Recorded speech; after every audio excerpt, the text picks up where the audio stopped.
राजकारणात दर मिनिटाला काहीतरी नवं घडतंय. बातमी कुणीही दे, पण खरी अपडेट मिळते फक्त राजकीय लाईव्हवर.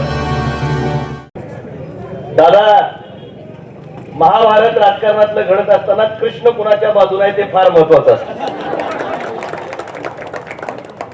मी निश्चितपणे या ठिकाणी सांगू इच्छितो की समाजाच्या उद्धारासाठी आणि सामान्य माणसाच्या उत्कर्षासाठी ही लढाई आपण या ठिकाणी उभी केली.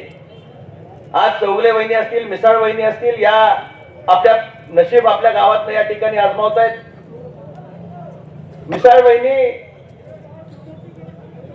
शिवसेनेच्या चिन्हावर उभे आहेत आणि चौगले वहिनी भाजपच्या चिन्हावर उभे आहेत. कोल्हापूर जिल्ह्यामध्ये महायुतीचं या ठिकाणी महापौर कालच त्या ठिकाणी आपण बघितला तर विराजमान होतोय. कोल्हापूर जिल्ह्याच्या 10 तालुक्यांमध्ये महायुतीचे 10 आमदार त्या ठिकाणी काम करतायत. मी आणि धनंजय महाडिक साहेब खासदार म्हणून त्या ठिकाणी काम करतोय. कोल्हापूर जिल्ह्यापासून राज्याच्या मुख्यमंत्री आणि उपमुख्यमंत्री पदापर्यंत महायुतीची सत्ता त्या ठिकाणी कार्यरत आहे. माझ्या आई कायमपणे त्या ठिकाणी सांगतात, लगीन कोणाचंही असू दे, वाढपे आपला असला पाहिजे. 2 पण्या लग्नात आपल्याला जास्त त्या ठिकाणी मिळतात आणि म्हणून आपले वाढपी निवडायचे ते विकासाचे वाढपी निवडायचे. आम्ही स्वयंपाकी आहोत. केंद्राचा निधी, राज्याचा निधी गाव गाड्यापर्यंत यायचं झालं तर जिल्हा परिषद फार मोठं माध्यम आहे. जशी समाज कल्याणची मंत्रालयात या ठिकाणी व्यवस्था असते, शिक्षण विभाग त्या ठिकाणी मंत्रालयाचा असतो, आरोग्य विभाग असतो, आपल्या जिल्हा परिषदेमध्ये सुद्धा मिनी मंत्रालय आहे. त्यामध्ये हे सगळे विभाग, शिक्षण असू दे, आरोग्य असू दे, पाणी पुरवठा असू दे, समाज कल्याण असू दे, पशुसंवर्धन असू दे, कृषी असू दे, हे सगळे विभाग या ठिकाणी त्या जिल्हा परिषद अंतर्गत काम करतात.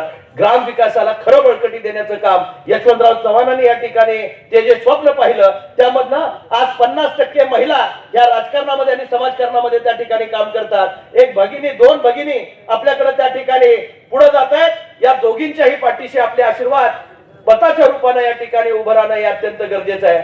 एकीचं एक कमळ, आई लक्ष्मी ज्याच्यावर बसून घरी येते ती, आणि दुसरं प्रभू रामचंद्राच्या खांद्यावर असणारा पवित्र धनुष्यबाण. ही दोन्ही निशाणी ही समाजाला बरोबर घेऊन जाण्यासाठी, लक्ष्मी असलं की सामर्थ्य असतं. कमळावर बसलेली लक्ष्मी हे सामर्थ्याचं लक्षण आहे आणि रक्षणाचं लक्षण आमचं धनुष्यबाण आहे. सामर्थ्य आणि रक्षण या दोन्हीचा मिलाप खऱ्या अर्थाने या मतदारसंघामध्ये चाललाय आणि निश्चितच कुंभोज गावातनं ह्या गावातल्या विकासाला गती देणारा निर्णय आपण भविष्यामध्ये घ्यावा. मिसाळताई आणि चौगलेताई जरा पुढे या आणि पंचायत समिती तिकडे लाटोडी. हे 3 आमचे उमेदवार त्या ठिकाणी आहेत. तिघांचंही आपण या ठिकाणी रक्षण करण्याची जबाबदारी 7 तारखेला आहे. 7 तारखेला ह्या तिघांची आपण साथ द्या. येणाऱ्या 5 वर्षामध्ये कुंभोज जिल्हा परिषद मतदारसंघाला वेगळ्या उंचीवर घेऊन जाण्याची जबाबदारी आमदार आणि खासदार एकत्रपणे त्या ठिकाणी घेतील. लोकशाहीमध्ये ही पदं अत्यंत महत्वाची आहेत. गाव करील ते राव करू शकत नाही.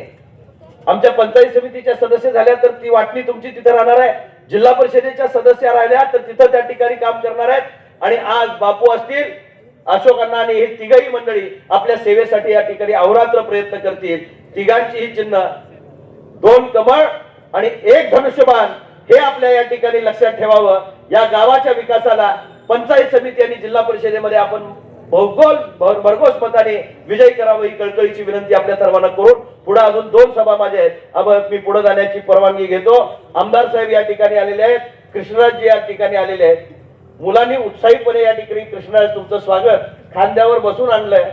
आम्ही सुद्धा या जिल्हा परिषद मतदारसंघातले उमेदवार येणाऱ्या 7 तारखेला मतदान करून 9 तारखेला वाजत गाजत त्या ठिकाणी जिल्हा परिषदेमध्ये घेऊन जाऊ आणि ह्या विकासाला आणखी कुंदन देण्याचं काम आपण एकत्रपणे करूया.